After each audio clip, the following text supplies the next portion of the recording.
Rwanda has a specific story where everything has been destroyed. Country became completely dark. Every corner of life in Rwanda needed a light. We had so many problems, but they were to be brought to the answers by Rwandese. I was with my family. I ended up losing among of maybe 6 to 8 people. If I did count well, only less than 10 survived. I was selected more than 5 times to be killed, so I escaped narrowly. For us and my grandmother, we lived in the RC. So when we came back in 1994, in September, we found the whole family were wiped out. So personally, when the genocide was taking place, I wasn't here, but we realized that there is no one who was left. So we lived in eastern part where I was with my grandmother. We didn't have anything to live. I had to take responsibility to raise and to take care of her. She died when I was 21 after, but the way the life we lived was, I was going to the forest to take the firewood and go and sell them. Then I go look for the food. And then when she passed away, I had to take responsibility for my life to continue. I came to Kigali. I became like a street kid for 1.5 years. And then after, I started realizing that I'm traumatized, but I didn't know, because when I was in the high school, my life was bitter. If I say there is association that where we could gather with the other children and they help us to understand ourselves or to share on some of our thoughts, our feelings, or to share with our basic needs in the school. So when I finished, I went to the universities. When I was like in the second year, I dropped out of the school because I could feel like I don't have a meaning for life. I was like, why am I really even studying? Why I had those thoughts, I didn't even know. Until one day I went to the training, was organized with one of the international organization. They were talking about trauma. And then they mentioned 28 symptoms of stress and trauma. Out of those, I had like 97% of them. As a genocide survivor, we have experienced horrific period, really hard time we have been through. We lost our beloved one, we lost our parents, we lost our siblings. So like me personally, I was born to Tutsi father and mother Hutu. So it means during the genocide against Tutsi, so the side of my maternal, so it means my maternal uncles, maternal cousins, so they killed my family from father. So personally, I was there. I seen everything. So it's really hard to explain. So, but those wounds, those situations I have been through, so it is still there.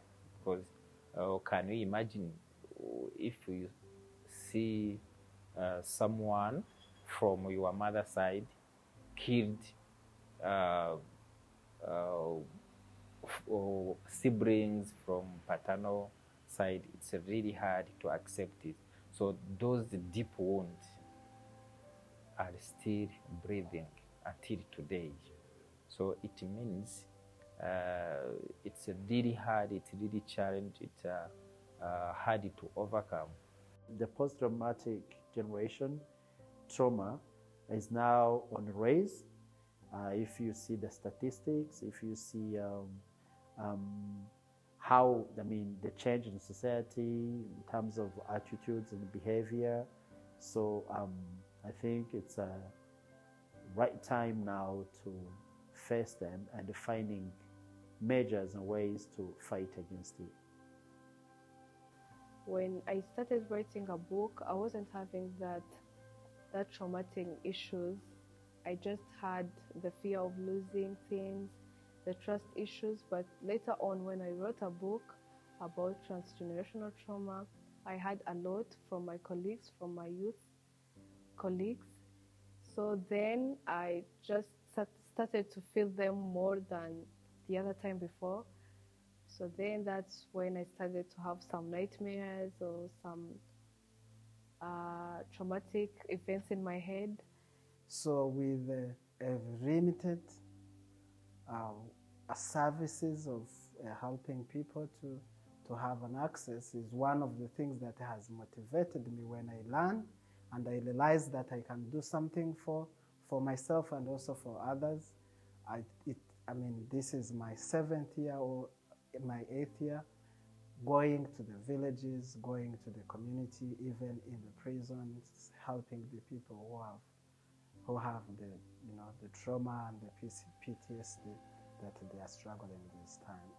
We try to put out our burden, because if you get a chance to meet with genocide survivors, it's a really good time to share our wounds, our pain. We are like a friend because we have been through in a difficult time as genocide survivors. My expectations into the Voice of Resilience is to have a safe space of parents and children. As I said before, the trauma in children are still fresh, and the parents need to know that. Parents need to share some healing stories, and children need also to share the healing stories to their parents, because their connection is everything to them. So I'm expecting a good, safe space and experts to come and gather to that safe space for us all to contribute to that healing journey. I think we need to adequately address the problem, but also share about, raising our voice on how we had become resilient towards the genocide. If you understand yourself, it will be easier to make the other people understand you. You're most welcome to come to the events, and to be a great honor to have you around. I want to invite you to the conference called Voice of Resilience. Come and be with us. You are going to have an amazing experience where you'll be together with the different speakers coming across the world, talking about trauma, about the genocides. You have in personal the people who survived the genocide. They can share their stories with their children. We talk about the transgenerational trauma, where the parents and their children will help to understand each other. And also we show the impact of trauma, how it can affect the families.